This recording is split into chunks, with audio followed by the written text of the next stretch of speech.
और नमस्कार दोस्तों, कैसे हैं आप सब। दोस्तों, आज आप सबके लिए एक बेहतरीन और दिलचस्प जानकारी मैं लेकर आया हूं। दोस्तों, आप अपनी लाइफ में कभी भी किसी भी तरह के फ्रॉड में या फिर किसी भी तरह की ब्लैकमेलिंग का शिकार अगर होते हैं और ऐसी स्थिति में सामने वाली पार्टी फ्रॉड करके आपसे पैसा ले लेती है अपने अकाउंट में, या फिर सामने वाली पार्टी आपको ब्लैकमेल करके आपसे पैसा ले लेती है और आप उनको पैसा दे देते हैं। अब ऐसे स्थिति में क्या आप सेफ होते हैं? हो सकता है आप कुछ समय के लिए सेफ हो भी जाएं।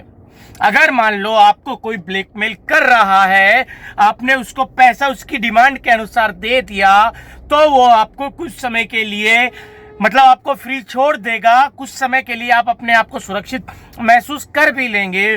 बट जो इंसान ब्लैकमेल करता है, ये चीज आप अपने दिमाग में 100% बिठा लीजिए कि उसका जब वो पैसा खत्म हो जाएगा या फिर उसे दोबारा पैसों की जरूरत पड़ेगी, तो फिर से एक दिन आपकी मोबाइल की घंटी बज उठेगी और वो आपको दोबारा से ब्लैकमेल करेगा। आप फिर उनको पैसा देंगे, वो दोबारा से ब्लैकमेल करेगा।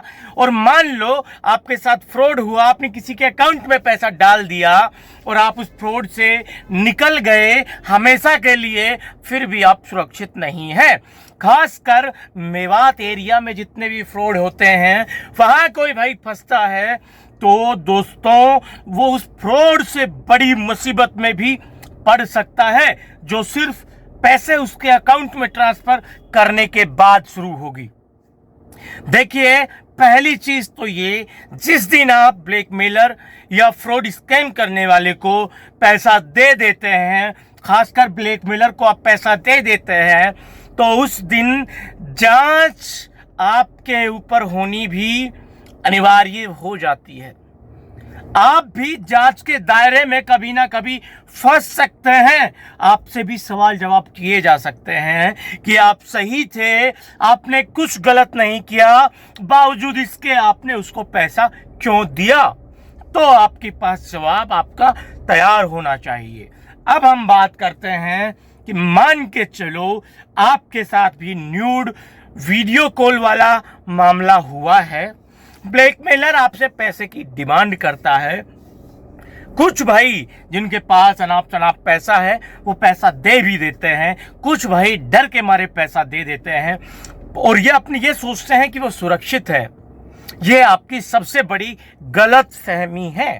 पैसा देने वाला कभी भी सुरक्षित नहीं हो सकता, खासकर ब्लैकमेलिंग मामले में, खासकर जब ब्लैकमेलर मेवात का हो। आज जो बात बता रहा हूं उसको ध्यान से अपने दिमाग में बिठा लीजिएगा। जितने भी आज की डेट में ब्लैकमेल फ्रॉड स्कैम चल रहे हैं, 80% मेवात क्षेत्र के लोग हैं जो फ्रॉड स्कैम और ब्लैकमेलिंग का धंधा चलाते हैं। ऐसे लोग जो क्रिमिनल प्रवृत्ति के हैं, जो जेल ऑलरेडी पहले जा चुके हैं या फिर कभी भी जा सकते हैं, जो मेवात क्षेत्र के लोग हैं, जिनके अकाउंट में आप डर के मारे पैसा डाल देते हैं और आप सोचते हैं कि आप सुरक्षित हैं। हो सकता है आप उस वीडियो के मामले में सुरक्षित हो जाएं, पर आप नेशनल सिक्योरिटी के मामले में जांच के भागीदार बन जाएंगे, क्योंकि जो मेवात क्षेत्र के लोग हैं इनकी लगभग रिश्तेदारियां पाकिस्तान में भी है। इनके लोग, इनके भाई बंधु काम धंधा करने के लिए सऊदी अरब में भी जाते हैं, ठीक है, ऐसी कई कंट्री में जाते हैं जो गल्फ कंट्रीज हैं, उनमें मेवात के लोग काफ़ी वीज़ा लगा के चले जाते हैं। और आप जब ऐसे में उन लोगों के अकाउंट में पैसा डालते हैं तो आपके ऊपर भी जांच का दायरा आपके ऊपर भी आ सकता है। वो इसलिए क्योंकि ये जो लोग हैं कल को किसी इलीगल एक्टिविटीज में शामिल होते हैं, देश विरोधी किसी भी गतिविधि में ये ब्लैकमेलर शामिल हो जाते हैं, या फिर इन ब्लैकमेलर्स के पास कहीं गल्फ कंट्री से, सऊदी अरब से, पाकिस्तान से इनके अकाउंट में कोई पैसा आता है, तो मान के चलो आप भी उस जांच के दायरे में आ जाएंगे। आपने चाहे ब्लैकमेलर के अकाउंट में 100 रुपए डाले हों, 200 डाले हों, 500 डाले हों, कल को वो ब्लैकमेलर भारत सरकार की नज़र में आ जाता है कि इस ब्लैकमेलर के कॉन्टेक्ट पाकिस्तान के टेररिस्ट ग्रुप से हैं या फिर जम्मू कश्मीर के टेररिस्ट ग्रुप से इस ब्लैकमेलर के कॉन्टेक्ट है, और इस ब्लैकमेलर का अकाउंट ये है, और इस ब्लैकमेलर के अकाउंट में पाकिस्तान से फला डेट को इतने पैसे ट्रांसफ़र किए गए, सऊदी अरब से इतने पैसे ट्रांसफ़र किए गए, और इतनी तारीख को आपका भी नाम लेके उस स्टेटमेंट में आ जाएगा कि 200 रुपये भी इनके पास फला व्यक्ति ने ट्रांसफ़र किए। उनको नहीं पता, जांच एजेंसीज को नहीं पता कि उस ब्लैकमेलर ने आपको ब्लैकमेल करके वो पैसा लिया। ऐसे में आपके ऊपर भी लीगल कार्रवाई या फिर नोटिस आपके ऊपर भी जारी हो सकता है। फिर आपको अपनी बात को क्लेरिफाई करना है कि आपने ऐसे ऐसे फ्रॉड में फंसे थे, तब आपने इनको पैसा दिया। यानी कि ये बहुत मतलब कोई ऐसा नहीं है कि ये घटना नहीं हो सकती। आपने चाहे उनको 100 रुपये दिए हों, फिर भी आप और ब्लैकमेलर भविष्य में किसी एक्टिविटी में, देश विरोधी गतिविधि में पकड़ा जाता है तो जांच का दायरा आप तक आराम से आएगा। ठीक है, फिर आपको जवाब देना पड़ेगा शासन प्रशासन को और कोर्ट को, और मतलब देश विरोधी यानी कि 124A तो होता है देशद्रोही की धारा। इसके अलावा जो हवाला और जो फंडिंग का मामला होता है उसकी अलग धाराएं होती हैं, उसके बारे में मुझे इतना भी पता नहीं है। पर मुझे इतना पता है कि आप जिस ब्लैकमेलर को पैसा देते हैं, कल को वो देश विरोधी गतिविधि या अन्य किसी फंडिंग के मामले में गिरफ्तार होता है और आपका भी उस पैसा उसके अकाउंट में चाहे 2 रुपये गया हो तो जांच आपके ऊपर भी आ सकती है। तो जो लोग ब्लैकमेलर को पैसा देते हैं वो कभी भी अपने आप को सुरक्षित ना समझें। एक बार वो आदमी सुरक्षित हो जाएगा। जो ब्लैकमेलर को पैसा नहीं देता वो कुछ दिन के लिए परेशान हो लेगा और जिंदगी भर सुरक्षित रहेगा। जो इंसान ब्लैकमेलर को 1 सप्ताह तक पैसा नहीं देता है तो उसकी परेशानी सिर्फ 1 सप्ताह में खत्म हो जाती है और पूरी जिंदगी भर वो निश्चिंत रह सकता है। और जो व्यक्ति पहले दिन ही डरकर ब्लैकमेलर को चाहे 100 रुपये भी दे देता है तो उसकी परेशानी मान के चलो 5 दिन 10 दिन के लिए घट सकती है, पर जिंदगी भर वो कभी भी चैन की नींद नहीं सो पाएगा, क्योंकि कभी भी उसके ऊपर कोई भी जांच हो सकती है। वो ब्लैकमेलर कभी भी उसके मोबाइल नंबर का दरवाजा खटखटा सकता है, क्योंकि उसने पैसे दिए हैं।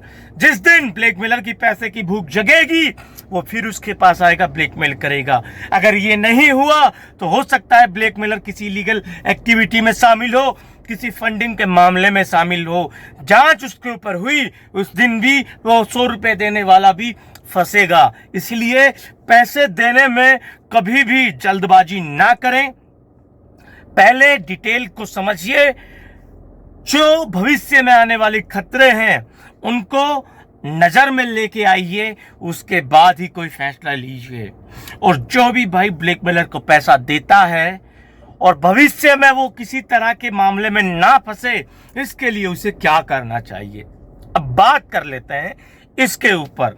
अभी तक हमने बताया कि जो ब्लैकमेलर को पैसा दे देता है वो कैसे कैसे फंस सकता है। अब हम बता रहे हैं कि जो ब्लैकमेलर को पैसा दे देता है उसके अकाउंट में, उसे अपने भविष्य को सुरक्षित रखने के लिए क्या करना चाहिए।